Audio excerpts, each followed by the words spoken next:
안녕하세요. 오늘 여러분께 들려드릴 이야기는 정말 믿기 어려운 인생 대역전의 실화입니다. 82세 이복순 할머니가 직접 증언해주신 놀라운 이야기인데요. 전후 극빈부터 마지막 충격적 반전까지 여러분의 심장을 뛰게 만들 감동 실화입니다. 이 이야기를 듣고 나시면 인생에 대한 새로운 시각을 갖게 되실 거예요. 그리고 마지막 반전은 정말 상상도 못하실 겁니다. 1960년대 전쟁의 상흔이 채 사라지기도 전에 빈곤이라는 또 다른 시련이 우리 가족을 휩쓸었습니다. 폐허가 된 거리, 무너진 집들, 그리고 끝없는 가난. 하지만 그럴수록 희망의 실을 놓지 않으려 애썼어요. 매일 아침 눈을 뜰 때마다 오늘은 어제보다 나은 하루가 될 거야라고 다짐했습니다. 그때 저는 청춘의 한복판에 서 있었습니다. 25, 꽃다운 나이였죠. 비록 가난했지만 젊은 만큼은 누구에게도 뒤지지 않았어요. 그런 제가 인생의 반려자를 만나 연분을 맺게 된 가슴 뛰는 순간이 찾아왔습니다. 그 운명적인 만남은 참 우연 같았어요. 어느 봄날 오후 어머니 심부름으로 시장에 갔다가 일어난 일이었습니다. 시장 골목에 있는 작은 점포 앞을 지나가는데 가게 주인으로 보이는 청년이 열심히 물건을 정리하고 있더라고요. 아가씨, 잠깐만요. 그 청년이 저를 불러 세웠어요. 처음엔 깜짝 놀랐죠. 모르는 사람이 갑자기 부르니까요. 혹시 이 근처에 사시나요? 이 동네는 처음이라 길을 잘 모르겠어서요. 싱그러운 청년의 정직한 얼굴에서 진심이 느껴졌어요. 눈빛이 참 맑고 선량해 보였습니다. 그 순간 제 가슴이 두근두근 뛰기 시작했어요. 네, 저는 저기 언덕 너머에 살아요. 어디를 찾으시는데요? 쌀집을 찾고 있어요. 새로 장사를 시작하는데 좋은 쌀을 구하고 싶어서요. 그렇게 시작된 대화가 1시간도 넘게 이어졌어요. 그는 정말 성실하고 근면한 사람이었습니다. 전쟁으로 고향을 잃고 이곳으로 와서 새로운 삶을 시작하려는 청년이었죠. 짧은 마주침 속에서도 그의 진정성과 따뜻한 마음이 느껴졌어요. 그날 이후로 저는 자꾸만 그 청년 생각이 났어요. 밤에 잠들기 전에도 아침에 일어날 때도 일하는 중에도 자꾸 그 맑은 눈빛이 떠올랐습니다. 그리고 며칠 후 다시 그를 만나게 되었어요. 아가씨, 그때 길 알려주셔서 정말 고마웠어요.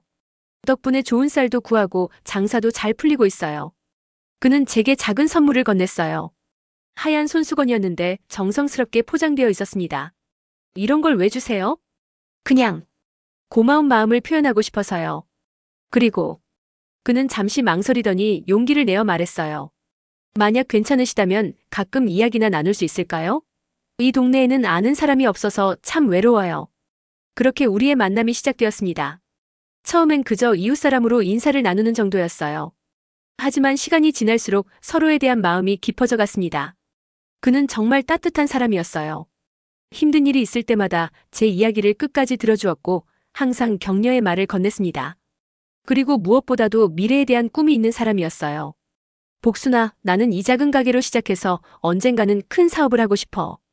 그래서 우리 가족들이 굶주리지 않는 세상을 만들고 싶어. 그의 눈에는 희망의 빛이 가득했어요. 그 꿈을 함께 나누고 싶다는 생각이 들었습니다. 6개월 후 그가 정식으로 청혼을 했어요. 그날 밤 하늘에는 별이 유난히 많이 떠 있었습니다. 복순아, 나는 지금 가진 게 별로 없어. 하지만 너를 행복하게 해주고 싶은 마음만큼은 누구보다 크다. 나와 함께 새로운 인생을 시작해줄래?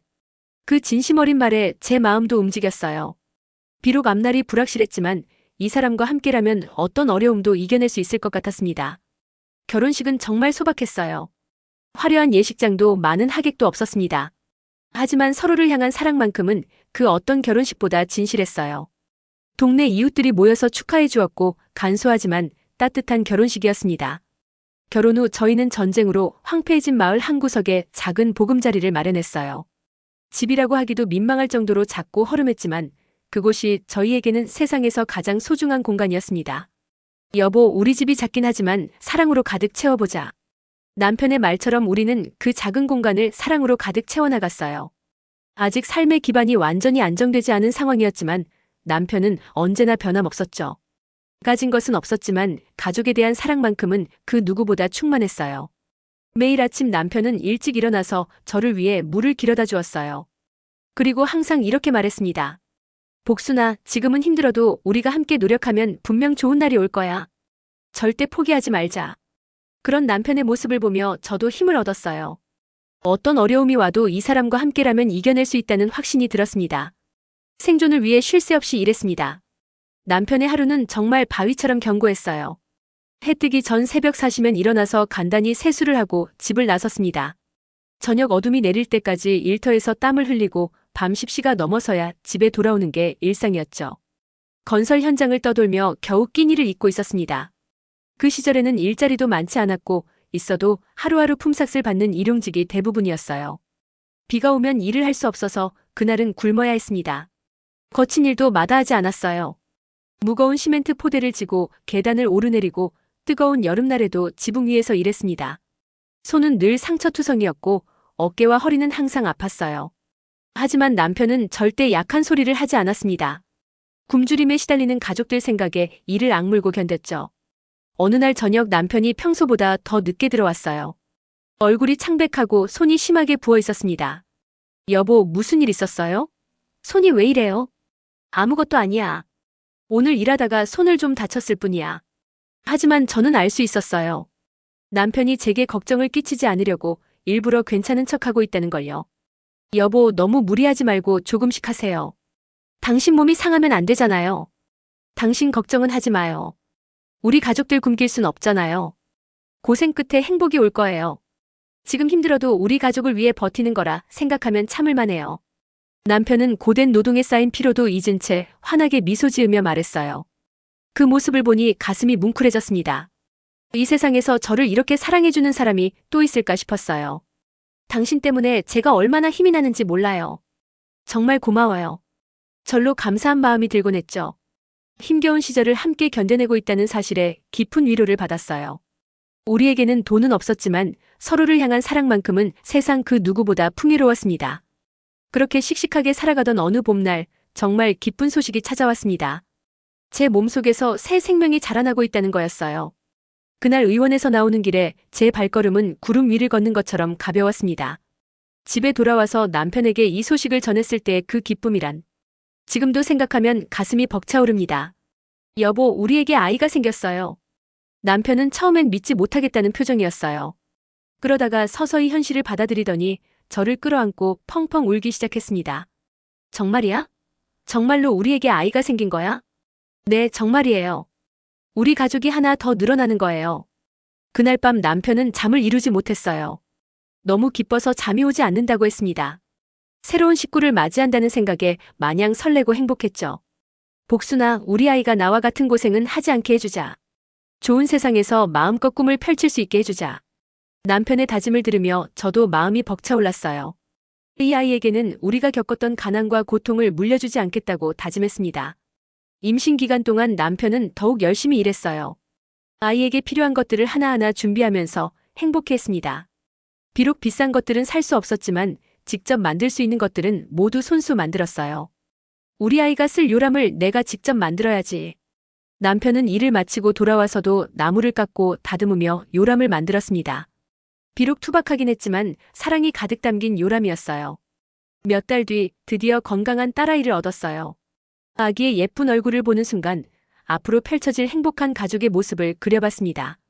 작은 손가락, 작은 발가락, 그리고 평화롭게 잠든 얼굴. 모든 것이 기적 같았어요. 여보, 우리 딸이 정말 예쁘죠? 세상에서 가장 예쁜 아기 같아요.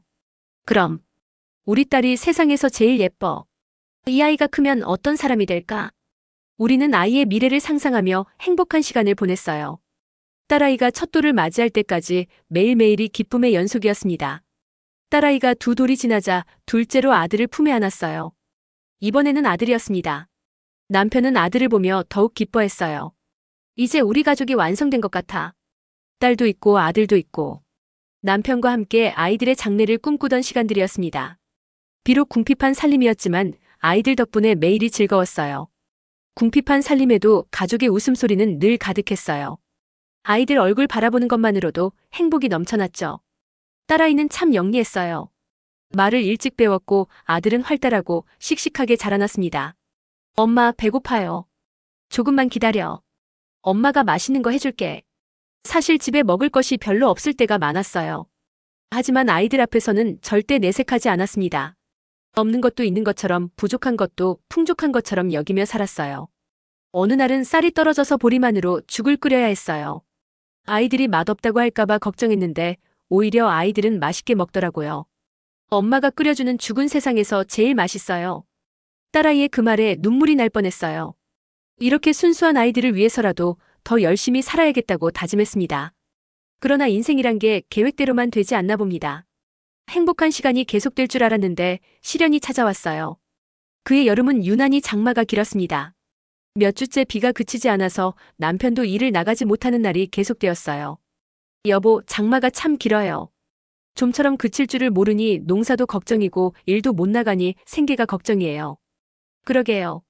이렇게 비만 오면 건설 현장도 일이 없어져서 힘들어요. 하지만 걱정하지 마세요. 날이 개면 더 열심히 일해서 모자란 부분을 채울게요. 남편은 항상 긍정적이었어요. 어떤 어려움이 와도 희망을 잃지 않는 사람이었습니다. 그런데 우리 딸아이가 요새 입맛이 없다고 하던데 기운도 없어 보이고 혹시 어디 아픈 건 아닐까요? 글쎄요. 내일 아침에 날씨가 개면 산에 올라가 봐야겠어요. 맛있는 나물이라도 뜯어다 줘야죠. 아이들 건강이 가장 중요하니까요. 이튿날 아침 정말로 날이 맑게 갠 걸 보고 남편은 기뻐했어요. 몇 주 만에 보는 맑은 하늘이었습니다. 여보, 드디어 날이 개었네요. 오늘은 산에 가서 아이들 먹을 나물도 좀 뜯어오고 약초도 좀 찾아볼게요. 남편은 일찍 산으로 향했어요. 새벽 일찍부터 나가서 오후까지 산을 헤맸습니다. 취나물, 곰취, 도라지, 더덕 등 몸에 좋은 나물들을 한가득 뜯어왔어요. 복순아, 봐봐. 오늘 정말 많이 캤어. 이걸로 아이들 건강을 돌봐주자. 남편의 얼굴은 기쁨으로 가득했어요. 그는 정성스럽게 나물을 다듬어서 따뜻한 밥상에 올렸죠. 딸은 아빠가 가져다 준 나물 반찬을 정말 맛있게 먹었어요. 아빠, 이거 진짜 맛있어요. 더 주세요. 그래, 많이 먹어. 아빠가 직접 캔 거니까 몸에도 좋을 거야. 활기 넘치는 아이들을 보니 마음 한편이 흐뭇해졌어요. 이런 소소한 행복이 얼마나 소중한지 깨달았습니다. 하지만 그 행복도 오래가지 못했어요. 산에서 나무를 캐고 온 이후부터 남편의 몸에 이상이 생기기 시작했어요. 처음엔 단순한 감기인 줄 알았어요. 기침을 조금 하고 열이 나는 정도였거든요. 여보, 감기 기운이 있는 것 같아요. 좀 쉬시는 게 어때요? 괜찮아요. 이 정도로는 일을 못 나갈 정도가 아니에요. 우리 가족 생계를 생각하면 쉴 수가 없어요. 하지만 남편의 상태는 점점 악화되었어요. 기침이 심해지고 열도 내리지 않았습니다. 밤에는 식은땀을 흘리며 괴로워했어요. 처음엔 피로가 누적된 탓인 줄로만 알았죠. 워낙 힘든 일을 하루도 쉬지 않고 해왔으니까요. 하지만 시간이 지날수록 증상은 더 심해져만 갔어요. 여보, 병원에 가보시는 게 어때요? 너무 오래 아프신 것 같아요. 병원비가 너무 비싸요. 조금 더 견뎌보다가 안 되면 그때 가봅시다. 그 시절에는 병원비가 정말 부담스러웠어요. 하루 벌어서 하루 먹고 사는 형편의 병원비는 엄두도 낼 수 없었습니다.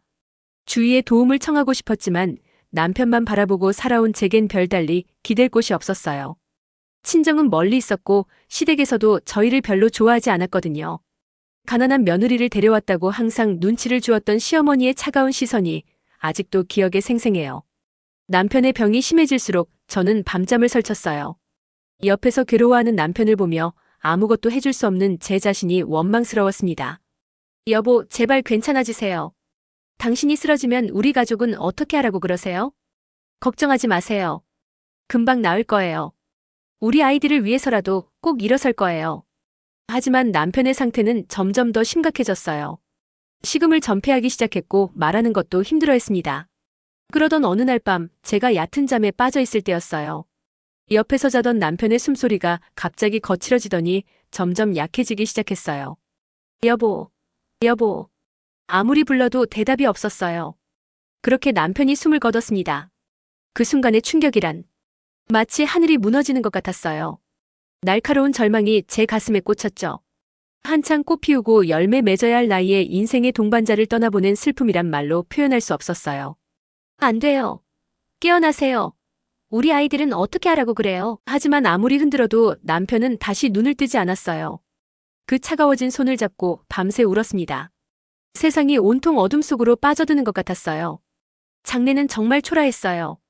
돈이 없어서 제대로 된 장례식도 치를 수 없었습니다. 동네 이웃들이 조금씩 도와주어서 간신히 남편을 땅에 묻을 수 있었어요. 이제 어떻게 살아가지? 남편을 묻고 돌아오는 길에 이런 생각만 맴돌았어요. 두 아이를 데리고 어떻게 살아갈지 막막하기만 했습니다. 시부모님마저 얼마 전에 세상을 떠나서 기댈 언덕 하나 없는 상황이었어요.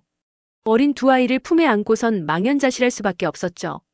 엄마 아빠는 언제 와요? 딸아이가 물었을 때 어떻게 대답해야 할지 몰랐어요. 아직 어린아이에게 아빠가 영영 돌아오지 않는다는 말을 어떻게 할 수 있겠어요. 아빠는 하늘나라에 가셨단다. 우리를 하늘에서 지켜보고 계실 거야.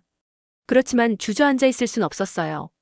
이미 세상에 나온 자식들을 위해서라도 저는 다시 일어서야만 했죠. 울고 있을 시간도 없었어요. 눈물을 삼키고 가슴에 맺힌 하늘 뒤로 한 채 소매를 걷어붙였어요. 이제는 제가 아이들의 아빠도 되고 엄마도 되어야 했습니다. 먼저 해야 할 일은 당장 먹을 것을 구하는 것이었어요. 집안 구석구석을 뒤져서 숨어있던 쌀 한 톨까지 긁어모아 아이들의 죽을 끓였죠. 엄마, 이거 맛없어요. 조금만 참아라. 엄마가 더 맛있는 거 해줄게. 하지만 집에는 정말 아무것도 없었어요. 끼니 때마다 산에 가서 풀 한 줌씩 뜯어다 죽을 끓이던 그때가 떠오르네요. 그야말로 풀뿌리를 캐먹으며 살았던 시절이었어요. 남편이 남겨준 작은 텃밭과 주변의 황무지를 개간해서 농사를 짓기 시작했어요. 농사라고 하기도 민망할 정도로 작은 밭이었지만 그게 우리 가족의 생명줄이었습니다. 매일 새벽 4시에 일어나서 해질녘까지 땅바닥에 쪼그려 앉아 일했어요. 풀을 뽑고 거름을 주고 물을 주며 정성스럽게 작물을 가꿨죠.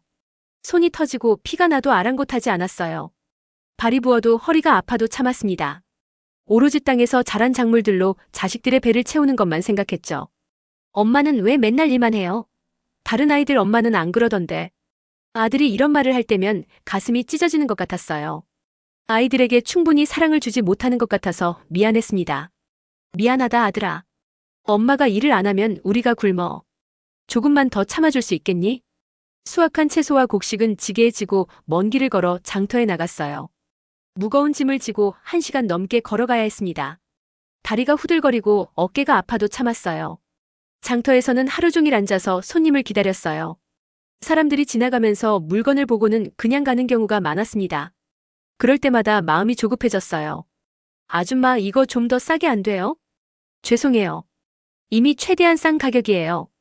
이것도 남는 게 거의 없어요. 하루 종일 앉아 있어도 팔리는 게 별로 없을 때가 많았어요. 그러면 그 무거운 짐을 다시 지고 집으로 돌아와야 했습니다. 그래도 포기하지 않았어요. 하루가 다르게 쑥쑥 크는 아이들을 보면 이 모든 고된 시간도 달게 느껴졌죠. 누구보다 부지런히 일했어요. 농사일 외에도 할 수 있는 일은 뭐든지 했습니다. 때론 남의 집 품삯을 받기도 하고 김장철이 되면 김장 담그기를 도우며 겨울 먹을 김치를 품삯으로 받아왔어요. 아이고, 복순이 어머니 여기 있었네요. 남편 저승간 지도 벌써 3년이 됐는데 아직도 장사하고 있네요. 그 엄마 눈에는 자식들밖에 안 보여서 그래요.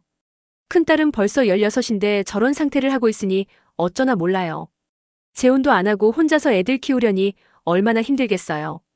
그래도 억척스럽긴 해요. 장터 사람들의 수군거림이 귓가에 맴돌았어요. 때로는 야속하고 서운한 이야기들도 많이 들렸죠. 하지만 저는 신경 쓰지 않았어요. 그저 무심히 귀를 닫아버리고 내 갈 길만 갔죠. 동네 사람들의 동정 어린 시선보다 자라나는 아이들의 당찬 모습을 보는 것만으로 가슴이 뿌듯했습니다. 집에 돌아와서는 아이들에게 늘 이렇게 말해주었어요. 너희 엄마는 너희들만 바라보고 살 거야. 우리 딸은 하고 싶은 공부 다 해서 당당한 시녀성이 될 테고 아들은 씩씩하고 든든하게 자라 이 나라의 보탬이 될 큰 인물이 될 거야. 자식들에 대한 믿음과 사랑 하나로 견뎌냈어요. 무겁고 각박한 세월의 짐을 홀로 짊어지고 걸어왔죠. 하지만 힘들었다는 생각은 별로 들지 않았어요. 아이들의 엄마로 산다는 것만으로 가슴 벅찬 보람을 느꼈으니까요. 자식은 곧 제 삶의 이유였고 가장 큰 원동력이었거든요. 아이들이 건강하게 자라는 모습을 보는 것만으로도 모든 고생이 보상받는 기분이었어요. 그렇게 10년, 15년이 흘렀습니다. 세월은 참으로 무정한 것 같아요. 어느새 머리엔 흰서리가 가득 내렸고 한때 꽃처럼 고왔던 얼굴에는 세월의 흔적이 깊게 패어버렸죠. 거울을 볼 때마다 깜짝 놀랐어요. 언제 이렇게 늙었나 싶어서요. 손도 거칠어지고 주름도 많이 생겼습니다. 손에 꼭 쥐고 있던 어제의 아기들은 순식간에 어른이 되어 제 곁을 떠나갔어요. 시간이 얼마나 빨리 가는지 실감했습니다. 딸아이는 22살 화창한 봄날에 고운 한복을 차려입고 시집을 갔죠. 결혼식 전날 밤 딸과 둘이서 이야기를 나누었어요. 엄마, 그동안 정말 고생 많으셨어요. 저 때문에 고생만 하셨는데. 무슨 소리니? 너 키우는 게 엄마에겐 가장 큰 기쁨이었어. 앞으로 시집 가서도 건강하게 잘 살아라. 순백의 웨딩드레스보다 더 곱고 청초해 보이는 딸의 모습에 절로 눈시울이 붉어졌어요. 내 품 안의 아기가 어느새 이렇게 예쁜 새색시가 되었구나 싶어서 감회가 새로웠습니다. 아들도 20살이 되자마자 서울로 떠났습니다. 일을 하겠다며 부푼 꿈을 안고 고향을 떠났죠. 엄마 서울에 가서 돈 많이 벌어서 꼭 효도할게요. 걱정하지 마세요. 그래, 건강만 하면 돼. 무리하지 말고 천천히 해라. 자식들 뒷모습이 멀어지는 걸 바라보며 문득 쓸쓸함이 밀려왔어요. 지금껏 살아오면서 40년을 함께한 남편도 내 품에서 자라던 자식들도 이제 제 곁엔 없으니 허전할 수밖에요. 아침에 눈 뜨면 커다란 집은 고요함만 맴돌고 밥상에 마주 앉을 가족은 없었죠. 혼자서 밥을 먹는다는 게 이렇게 쓸쓸한 일인지 그때 처음 알았어요. 텅 빈 마당을 쓸다 문득 고개를 들어 하늘을 바라보면 저도 모르게 눈가에 눈물이 고이곤 했어요.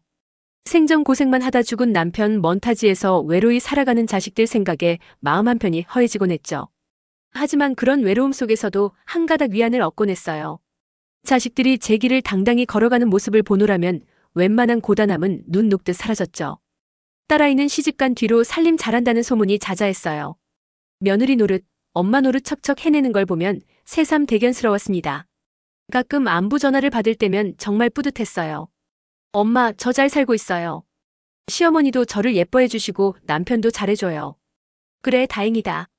건강하게만 살아라. 작은 아들은 일이 바쁘다며 연락이 뜸했지만 가끔씩 소식을 전해드릴 때면 절로 힘이 났어요. 서울에서 성실하게 일하고 있다는 소문이 들려왔거든요. 사실 제가 자식들을 키우면서 해준 게 많지 않아요. 가난하고 궁색한 살림에 좋은 옷 한 벌, 맛난 음식 한 끼 제대로 해주지 못했죠. 다른 집 아이들은 새 옷을 입고 다니는데 우리 아이들은 항상 기운 옷을 입어야 했어요. 학용품도 제대로 사주지 못했습니다. 책 한 권 사줄 형편이 못 되어서 연필, 공책 사는 것도 힘겨웠어요. 그럴 때마다 아이들에게 미안한 마음이 들었지만 그럴수록 정직하고 근면한 사람이 되라고 가르쳤죠. 우리는 비록 가난하지만 정직하게 살자. 남을 속이거나 나쁜 일은 절대 하면 안 된다. 비록 배우지 못해 벼슬은 얻지 못할지언정 성실한 삶을 살아가는 것만으로도 떳떳할 수 있다. 이런 제 믿음이 자식들 가슴에 새겨져 있으면 좋겠더라고요. 돈보다는 인격이 중요하다는 것을 알려주고 싶었어요. 지금 생각해보면 부족한 부모였지만 자식들은 정말 잘 자라주었어요. 외롭고 궁핍한 유년 시절을 보내고도 불평. 한마디 없이 열심히 살아가는 모습을 볼 때면 기특하고 고마운 마음이 들었죠. 남들처럼 좋은 물질적 뒷바라지는 해주지 못했어도 강인하게 살아갈 수 있는 정신력과 올바른 가치관만큼은 물려준 것 같아 뿌듯했어요. 그렇게 멀리 떨어져 살아가던 자식들도 제 생각을 잊지 않았던 모양이에요. 명절이 다가오면 서로 바쁜 걸음을 늦추고 먼 길을 마다 않고 달려왔어요. 작은 아들 내외는 서울에서 맛있는 음식들을 사가지고 와서 도시락 가득 싸들고 왔어요. 딸아이는 예쁜 옷가지와 건강에 좋다는 보양식들을 사가지고 오곤 했죠. 엄마, 이거 드세요. 서울에서 유명한 거래요. 이런 비싼 걸 왜 사왔니? 그 돈으로 너희들이 쓸 것을 사지. 엄마 건강이 가장 중요해요. 우리는 괜찮으니까 많이 드세요. 오랜만에 식탁 앞에 둘러앉아 정겹게 식사를 나누는 게 그렇게 행복할 수가 없었어요. 이런 때가 정말 꿈만 같았습니다. 엄마, 그동안 정말 고생 많았어요. 자식들 먹여 살리느라 허리가 휘었잖아요. 우리가 더 잘해드리지 못해 미안해요. 이제라도 자주 찾아뵙고 효도할게요. 저마다 진심 어린 말을 건네는 자식들을 보며 지난날의 모진 고생이 눈 녹듯 사라지는 기분이었어요. 기구한 팔자의 고달픈 삶을 살아왔지만 자식들이 이렇게 잘 생각해주는 것만으로도 큰 위안이 되더라고요. 그럴 때면 힘든 시절을 버텨내길 잘했다는 생각이 들곤 했답니다. 이런 행복한 순간들이 있었기에 그 모든 고생이 의미가 있었다고 느꼈어요. 하지만 그런 행복한 시간도 잠깐이었어요. 세월이 흐를수록 자식들의 발걸음은 점점 뜸해져 갔습니다. 처음엔 두어 달에 한 번씩 오던 것이 어느새 명절에나 얼굴을 볼까 말까 했죠. 아들 내외는 아기를 낳고 육아에 지쳐 있다 보니 내려오지 못했고 딸도 멀리 시집을 가서 만나기가 더욱 어려워졌어요. 엄마, 미안해요. 애가 아파서 이번엔 못 갈 것 같아요. 괜찮다. 아이가 우선이지. 건강하게만 지내라. 전화 통화도 점점 줄어들었어요. 한 달에 한 번 오던 안부 전화도 2달, 3달로 늘어졌습니다. 홀로 남겨진 시간이 많아질수록 허전함은 깊어져 갔지만 자식들을 탓할 순 없었어요. 자식들도 이제 제 살림에 여념이 없을 터였어요. 멀리 떨어진 시골에서 굴뚝같이 늙어가는 어미 생각까지 해야 한다는 게 오죽 힘겠어요. 꿈을 펼치고 가정을 일궈가야 할 나이에 연로한 노모에게 얽매일 순 없는 노릇이었습니다. 그걸 모르는 바 아니었기에 섭섭한 마음을 애써 달랬답니다. 혼자서 중얼거리며 자위했어요. 그래, 자식들도 바쁘겠지. 나도 젊을 때는 그랬으니까. 가끔 서운한 생각이 들 때도 있었지만 그래도 원망하진 않았어요. 가난한 집에서 태어나 배고픔에 시달리며 컸으니 좀 더 나은 삶을 향해 달려가는 게 당연했죠. 고단한 저의 삶과는 다른 행복을 찾아 나선 자식들의 모습에 절로 마음이 흐뭇해지곤 했답니다. 물론 지난날을 떠올리면 미안한 마음이 들 때도 있었어요. 궁핍함에 못 이겨 자식들을 학교에 제대로 보내주지도 못하고 끼니 때마다 풀을 뜯어 죽을 먹여야 했던 기억들 말이에요. 남들처럼 사랑과 정성을 듬뿍 담아 키우지 못한 것 같아 한없이 부끄럽고 미안해지더라고요. 내가 더 잘해줬으면 애들이 더 좋은 환경에서 자랐을 텐데. 그렇게 마음 졸이다 깊은 잠에 빠져들면 꿈속에서라도 굶주린 자식들과 마주하곤 했죠. 어린아이들이 엄마 배고파요라고 하는 꿈을 자주 꾸었어요. 하지만 후회만 한다고 달라질 건 없었어요. 주어진 삶을 충실히 살아내기 위해 발버둥쳤던 시간들, 고통 속에서도 자식들을 위해 이를 악물었던 순간들을 돌이켜보면 저 자신이 주저앉고 싶은 순간도 있었지만 자식들의 해맑은 웃음을 보며 다시 힘을 냈던 기억들이 선명하더라고요. 그런 고달픈 시간들 덕에 당찬 어른으로 성장한 자식들을 보는 건 그 무엇과도 바꿀 수 없는 행복이었어요. 이제 70이 넘어가니 몸이 예전 같지 않았어요. 계단을 오를 때도 숨이 차고 무거운 것을 들기도 힘들어졌습니다. 그렇게 웃음 반 눈물 반의 나날들을 보내던 어느 날 참혹한 사고가 제 삶을 덮쳤어요. 늘 그렇듯 장터에 가는 길이었습니다. 그날따라 팔 농작물이 많아서 평소보다 무거운 장바구니를 들고 가고 있었어요. 오늘은 좀 많이 팔렸으면 좋겠는데. 그런 생각을 하며 걷고 있었는데 갑자기 가벼운 현기증이 밀려오는 거예요. 순간 눈앞이 캄캄해지면서 몸의 균형을 잃었습니다. 그러다 그만 발을 헛디뎌 넘어지고 말았어요. 쿵, 둔탁한 소리와 함께 몸이 땅바닥에 부딪혔죠. 장바구니 안의 채소들이 사방으로 흩어졌어요. 모든 게 한순간이었어요. 정신을 차려보니 다리에서 극심한 통증이 느껴지더라고요. 일어나려고 해도 일어날 수가 없었어요. 아이고, 큰일 났구나. 큰일 날 뻔했다는 생각에 식은땀이 흘렸어요. 하필이면 그날따라 동행할 사람도 없었던 터라 한참을 그 자리에 누워 있어야 했습니다. 다행히 지나가던 동네 아주머니가 저를 발견하고 도와주었어요. 아이고, 복순이 어머니. 이게 어떻게 된 일이에요? 넘어졌나 봐요. 다리가 너무 아파서 일어날 수가 없어요. 간신히 지나가는 사람들의 도움으로 병원으로 향했죠. 의사는 엉망이 된 제 다리를 보더니 혀를 내두르며 한숨을 내쉬었어요. 할머니, 뼈가 부러진 것 같은데 정밀 검사를 해봐야겠어요. 빠른 치료가 필요합니다. 하지만 병원비를 마련할 방법이 막막했죠. 검사비만 해도 몇십만 원이 든다고 하니 어디서 그 돈을 구하겠어요. 선생님, 돈이 없는데 어떻게 하면 될까요? 그럼 일단 응급처치만 하고 가시죠. 하지만 제대로 치료 안 하시면 평생 불편하실 수도 있어요. 어쩔 수 없이 간단한 응급처치만 받고 동네 약방에 가서 약을 지어 먹으며 상처를 치료할 수밖에 없었어요. 하지만 시간이 지날수록 상태는 악화되어만 갔답니다. 다리에 심한 통증이 밀려와 밤잠을 설치게 되었어요. 열이 오르고 상처 부위가 붓기 시작했습니다. 이상하다. 왜 계속 아프지? 약을 발라도 나아지지 않네. 고름이 차오르는 걸 보니 상처가 심하게 골마가는 게 분명했어요. 하루가 멀다 하고 쑤시고 아파오는데 제대로 된 치료를 받을 형편이 안 되니 아무런 대책이 없었어요. 급기야 다리를 심하게 절뚝거리게 되었고 지팡이 없이는 거동조차 힘들어졌죠. 몇 걸음만 걸어도 숨이 차고 어지러웠습니다. 그렇게 되니 농사일도 장사도 할 수 없게 되었어요. 제가 할 수 있는 일이라고는 집안에서 간단한 바느질이나 빨래 정도뿐이었어요. 그것마저도 다리가 아파서 오래 앉아있기 힘들었습니다. 이제 정말 어떻게 살아가지? 돈도 떨어져 가는데 삶의 막다른 길에 다다른 것 같았어요. 앞으로 나아갈 길이 보이지 않는 암담한 상황 속에서 저는 결국 자식들에게 기댈 수밖에 없었죠. 하지만 선뜻 용기가 나지 않더라고요. 평생을 자식들에게 짐이 되지 않으려고 애써왔는데 이제 와서 도움을 청한다는 게 자존심이 상하고 너무 구차했어요. 자식들도 제 살림에 여념이 없을 터 힘겹게 살아가는 자식들 앞에 아픈 노모의 속사정을 털어놓는다는 게 미안하기도 했습니다. 평생을 고생만 하다가 이렇게 봉양받으려 한다니. 정말 못난 어미구나. 이런 생각까지 들었어요. 하지만 그래도 살아야겠다는 마음이 더 컸습니다. 아직 죽을 때가 아니라는 생각이 들었거든요.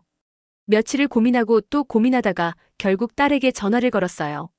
지푸라기라도 잡는 심정으로 어렵사리 수화기를 들고 번호를 눌렀죠. 여보세요? 우리 영희야? 엄마? 웬일이세요? 갑자기 전화를. 무슨 일 있으세요? 딸의 목소리가 조금 급해 보였어요. 바쁜 중에 전화를 받은 것 같았습니다. 엄마가 급한 사정이 생겨서 그러는데 혹시 도와줄 수 있겠니? 전화 너머로 잠시 침묵이 흘렀어요.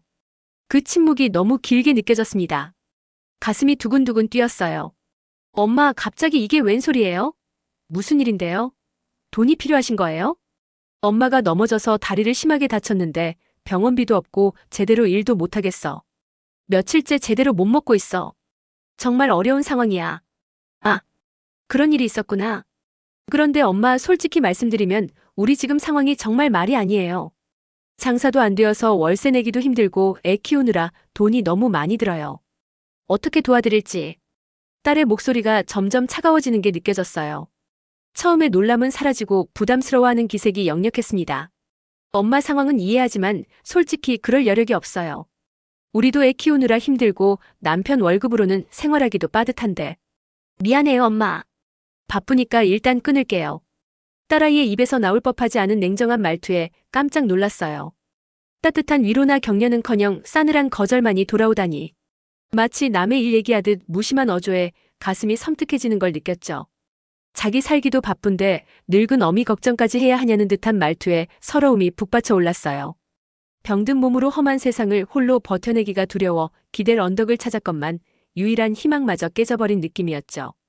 약해진 숨을 돌리며 천천히 말했어요. 그래, 엄마가 못난 탓이다. 힘들게 너희 키우느라 좋은 뒷바라지 못해줘서 이런 궁색한 신세가 된 거야. 엄마 잘못이지. 알았다. 더는 귀찮게 하지 않을게. 미안하다. 그동안 고생 많았어. 전화를 끊고 나서 한참을 멍하니 앉아 있었어요. 딸의 대답에 실망한 건 사실이었지만 한편으로는 그럴만도 하다는 생각도 들었어요. 궁핍하게 자라서 좋은 교육 한번 못 받게 해준 어미를 무슨 낯으로 탓하겠어요. 차라리 제 자신을 원망할 일이었죠. 좀 더 나은 삶을 살게 해주지 못한 게 부모된 내 책임이라는 자책감에 눈물만 났어요. 며칠 동안 깊은 한숨만 푹푹 내쉬며 지냈어요. 방문을 걸어 잠그고 혼자 흐느껴 울기를 반복하는 나날들이었습니다. 정직하게 살라 가르치고 뼈 빠지게 일해서 키운 자식들인데 막상 절 외면하는 모습에 허탈함을 감출 길 없었어요. 가슴이 무너지는 것 같은 절망감에 하염없이 눈물만 쏟아냈죠. 하지만 한편으로는 이해가 되더라고요. 자식들도 버거운 살림에 힘겨워하는데 굳이 병든 노모의 곁을 지키라고 어찌 강요할 수 있겠어요. 요즘 같은 각박한 세상에 제 앞가림하기도 힘든 판에 늙은 어미짐까지 떠안으라고 할 순 없잖아요. 그렇게 방 안에 틀어박혀 세월만 흘려보내다가 문득 궁지에 몰린 제 처지가 너무 안타까워졌어요.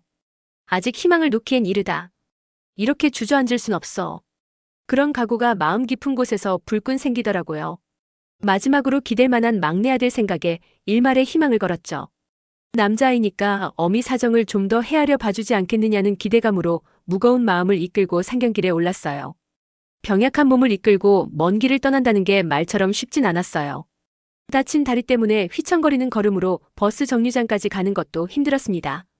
버스에 겨우 몸을 실고 서울로 가는 내내 복잡한 생각들로 머릿속이 어지러웠어요. 내가 그동안 자식들을 위해 뼈 빠지게 일하며 고생한 게 부족했던 걸까? 이렇게 외면당할 일이었나? 하는 자주 섞인 생각들이 머릿속에서 뒤엉켜졌어요. 그래도 희망의 끈을 놓을 순 없었어요. 아들이라도 날 받아줬으면 하는 간절한 마음으로 아들 내 집에 도착할 때까지 잠시도 눈을 붙일 수가 없었죠. 기나긴 여정 끝에 그토록 찾던 막내 집 앞에 당도했어요. 높은 아파트를 올려다보니 새삼 아들이 대견했습니다. 우리 아들이 이런 좋은 곳에서 살고 있구나. 그래도 잘 살고 있는 것 같아서 다행이야. 초인종을 누르는 손가락이 덜덜 떨리더군요. 부디 따뜻한 온기로 날 감싸주길 바라는 간절한 심정으로 문 앞에 섰죠. 그런데 며느리가 문을 열더니 싸늘한 눈초리로 저를 위아래로 훑어보는 게 아니겠어요. 오랜만에 병든 시어머니가 찾아왔는데도 반가운 기색은커녕 인사. 한마디 건네는 법 없이 퉁명스럽게 이런 말만 남기는 거예요. 어머니, 갑자기 어쩐 일이세요? 연락도 없이. 지금 아이 봐야 하고 집안일도 정말 많은데 나중에 미리 연락하고 오시는 게 어떨까요? 며느리야, 우리 민수 좀 보려고 하는데 그게 안 될까? 급한 볼일이 있어서 이렇게 먼 길로 왔는데. 정말 곤란한데요. 애 아빠도 야근하고 지금 없고 저는 집안일 다 해야 하고 아이도 돌봐야 해서 지금은 정말 무리예요. 다음에 미리 시간 맞춰서 다시 오시죠, 어머님. 그러고는 문을 휙 닫아버리더군요. 무정한 며느리의 말과 행동에 입이 딱 벌어지고 말았어요. 내 속내나 사정은 전혀 아랑곳하지 않은 채 오로지 제 입장과 사정만 늘어놓는 태도에 어이가 없었죠. 저도 사람인데 애 낳고 집안 살림하는 며느리 노릇이 쉽지만은 않을 테지만 그래도 병약한 시어머니가 이렇게 먼 길을 찾아왔는데 문전박대라니. 이게 말이 되는 일인가 싶어 기가 막혔어요. 그렇게 현관문 앞에서 한참을 서성이다가 할 수 없이 아파트 단지 앞 벤치에 주저앉았죠. 배는 고파서 꼬르륵 소리를 내고 다친 다리는 욱신욱신 쑤셔오는데 그저 멍하니 앉아만 있을 뿐이었어요. 이제 어떻게 하지? 이렇게 추운 곳에서 언제까지 기다려야 하나? 하염없이 눈물만 흘렸죠. 한순간도 자식 걱정을 놓지 않고 살아온 어미가 정작 위기의 순간엔 이렇게 버림받는구나 하는 생각에 한없이 서러웠어요. 깊은 밤이 되어서야 아들이 퇴근해서 돌아왔어요. 멀리서 들려오는 발걸음 소리가 점점 가까워지자 가슴이 두근거렸죠. 혹시나 하는 마지막 희망을 품고 아들을 불렀어요. 민수야, 엄마야. 그런데 이게 웬일인가요? 아들은 절 보더니 인상을 찌푸리며 짜증 섞인 목소리로 이런 말을 하는 거예요. 엄마, 여기 왜 와 있어요? 연락도 없이 갑자기. 우리 집사람이 뭐라고 했나요? 아들아, 엄마가 정말 급한 일이 있어서 왔어. 며느리가 들어가지 말라고 해서 여기서 계속 기다리고 있었어. 엄마, 지금은 우리 형편이 정말 말이 아니에요. 애 키우느라 생활비 벌려고 죽을 지경인데 당장 모실 여력이 없다고요. 솔직히 말하면 우리도 빚이 있어서 매달 이자만 내기도 힘들어요. 나중에 좀 형편이 나아지면 그때 찾아갈게요. 지금은 그냥 돌아가세요. 아들의 싸늘하고 단호한 말투에 온몸에서 피가 차갑게 식는 듯했어요. 생면부지의 타인을 대하듯 사정없이 돌려보내려는 태도가 너무나 서러웠어요. 막막한 처지에 매달리는 심정으로 아들의 눈치를 살폈지만 돌아오는 건 냉랭하고 귀찮아하는 시선뿐이었어요. 자기 살기도 힘든 처지에 노모 걱정까지 해야겠느냐는 뜻이 역력해 보였어요. 자식 키우고 생계꿀이랴 여념이 없는 판에 저까지 떠안으면 힘들 거라는 걸 짐작하니 원망할 수가 없었어요. 알았다. 엄마가 못난 탓이다. 고생만 시켜서 미안하구나. 이렇게 궁색한 신세가 되어서 널 힘들게 할 순 없지. 그냥 엄마가 알아서 할게. 걱정 끼쳐드려서 고생했다. 이렇게 말하고는 터벅터벅 아들의 집에서 멀어져 갔어요. 그 모습이 불쌍했는지 아들이 뒤따라 나오더니 10,000원짜리 몇 장을 내밀며 이런 말을 하는 거예요. 엄마, 이거라도 가져가세요. 뭐라도 사드시고. 정말 미안해요. 아니야, 됐어. 너 돈은 너 가져라. 엄마는 괜찮으니까. 먹고 살 길은 내가 어떻게든 찾아볼게. 그렇게 말하고는 아들이 건넨 돈을 뿌리치고 발걸음을 재촉했어요. 늙어서도 자식에게 기댈 수 없는 서글프고 비참한 신세가 너무도 처량하게 느껴졌죠. 터미널로 터덜터덜 향하는 발걸음은 마치 죽음을 향해 가는 듯 무겁기만 했어요. 터미널 대합실에서 멍하니 벤치에 주저앉아 허공만 응시하며 깊은 한숨만 내쉬었어요. 아들과 딸 생각에 눈물이 왈칵 쏟아졌어요. 내가 그렇게 정성껏 사랑으로 키운 자식들이 이럴 줄이야. 앞으로 어떻게 살아가야 할지 삶의 의지를 완전히 잃어버린 채 그저 멍하니 앉아만 있었죠. 지나가는 사람들의 발걸음 소리, 차, 경적 소리, 안내방송 소리도 들리지 않을 만큼 절망에 깊이 빠져 있었어요. 마치 세상에서 저 혼자만 덩그러니 남은 것 같은 극도의 쓸쓸함이 밀려왔어요. 이제 정말 끝인가? 어떻게 살아가지? 그때 문득 어떤 가게가 눈에 들어왔어요. 로또 1등 당첨금 25억 원 그 화려한 문구가 저를 유혹하듯 번쩍번쩍 빛나고 있었죠. 마지막 희망을 걸어볼까 하는 간절한 충동이 들었어요. 어차피 이렇게 절망적인 상황이라면 한번 해보자는 심정이었어요. 망설일 것도 없이 판매대로 다가가서 1,000원짜리 딱 하나를 샀어요. 아주머니, 이거 정말로 당첨이 되나요? 글쎄요, 하늘이 도와주면 되겠죠. 하지만 확률은 정말 낮아요. 그래도 꿈은 있잖아요. 한없이 초라하고 불쌍한 제 처지에 이 한 장의 작은 로또 용지에 인생의 모든 것을 걸어보고 싶었죠. 인생의 마지막 기회라도 되는 양 그 로또를 손에 꼭 쥐었어요. 고향으로 돌아오는 버스 안에서도 그 로또를 손에 꼭 쥔 채 눈을 붙일 수가 없었어요. 제발 이번 한 번만, 정말 이번 한 번만. 하늘이 저에게 기적을 안겨주시길 간절히 기도하는 심정으로 고향에 도착했죠. 그렇게 무기력하고 우울한 나날을 보내던 어느 토요일 저녁이었어요. 평소처럼 TV를 보고 있는데 로또 추첨 방송이 나오더라고요. 이번 주 당첨 번호는 처음엔 별 관심 없이 보고 있었는데 하나씩 번호가 나올 때마다 제 로또와 비교해보니 맞는 번호가 하나, 둘, 셋 계속 늘어나는 거예요. 이거 설마. 마지막 번호까지 모두 일치했을 때 저는 화들짝 놀라서 벌떡 일어났어요. 제가 산 그 복권이 1등에 당첨된 거예요. 25억이라는 상상도 할 수 없는 어마어마한 돈이 저에게 굴러들어온 기적 같은 일이 일어난 셈이죠. 이게 정말인가? 꿈은 아니겠지? 몇 번이고 다시 확인해봐도 틀림없었어요. 그 순간 머릿속이 하얘지듯 했어요. 이건 분명 하늘이 저에게 내린 선물이 분명했고 이 모든 고통과 절망의 시간들을 묵묵히 견뎌낸 저에 대한 위로이자 보상이었다고 생각했어요. 한평생을 그렇게 고달프고 힘들게 살아왔는데 하늘이 마지막에 선사해 주신 기적 같았죠. 떨리는 손으로 당첨금을 수령하러 갔을 때 은행 직원들이 모두 놀라워했어요. 할머니, 정말 축하드려요. 이렇게 큰 당첨금은 저희도 처음 봐요. 통장에 찍힌 숫자를 보니 도무지 실감이 나질 않았어요. 그 돈으로 이제 남은 여생을 편안하게 보낼 수 있게 된 거예요. 저는 곧장 택시를 타고 집에서 1시간 거리에 있는 고급 실버타운을 찾아갔어요. 입주하고 싶습니다. 네, 그런데 입주비가 상당히 비싼데 괜찮으실까요? 돈은 걱정 안 하셔도 됩니다. 실버타운에 들어간 후로는 매일이 정말 꿈만 같았어요. 깨끗하고 쾌적한 환경에서 정성껏 대접받으며 편안한 노후를 보내게 된 거죠. 맛있는 음식, 편안한 침대, 친절한 직원들. 그동안의 고된 시간들이 마치 먼 과거의 일처럼 느껴졌어요. 고생만 하다가 이렇게 평안하고 안락한 말년을 맞게 될 줄은 꿈에도 몰랐죠. 얼마 뒤 소식을 들은 자식들이 저를 찾아왔어요. 꽤 오랜만에 보는 자식들의 얼굴엔 놀라움과 당황스러움이 가득했죠. 갑자기 부자가 된 저를 보고 어떻게 대해야 할지 몰라 하면서도 저에게 아첨하듯 칭찬을 늘어놓더군요. 엄마, 정말 대단하세요. 로또에 당첨되시다니. 어떻게 이런 일이. 정말 신기해요. 엄마 덕분에 우리도 마음이 놓여요. 이제 편안하게 지내실 수 있겠네요. 고마워요, 엄마. 그동안 정말 고생 많았어요. 이제 좋은 곳에서 편히 지내세요. 앞으로 자주 찾아뵙겠어요. 하지만 이미 제 마음의 문은 단단히 닫힌 지 오래였어요. 힘들고 외롭고 절망적이었을 때 홀로 저를 버려두고 외면했던 자식들과 이제는 아무 상관없는 인생을 살기로 마음먹었어요. 무조건 용서하고 품어주던 어머니의 사랑이 이제는 제 마음속에 남아있지 않았다는 걸 깨달은 거예요. 그들에게 단호하고 냉정하게 선을 그었어요. 앞으로는 서로 왕래하지 말자. 이제 우리는 엄마와 자식 사이가 아니야. 너희들이 나를 버릴 때 이미 그 관계는 끝났어. 다시는 찾아오지 마라. 라고 못 박았죠. 상처받고 배신당한 제 영혼이 그들과 함께라면 결코 치유될 수 없으리라는 걸 알았기에 과감히 완전한 결별을 선택한 거예요. 이제 저는 오로지 저 자신만을 위해 살아갈 거예요. 자식, 가족 그 모든 속박에서 완전히 벗어나서 진정 자유로운 영혼으로 살아가는 거죠. 남은 인생은 오직 저와 함께하는 시간들로만 채워나갈 작정이에요.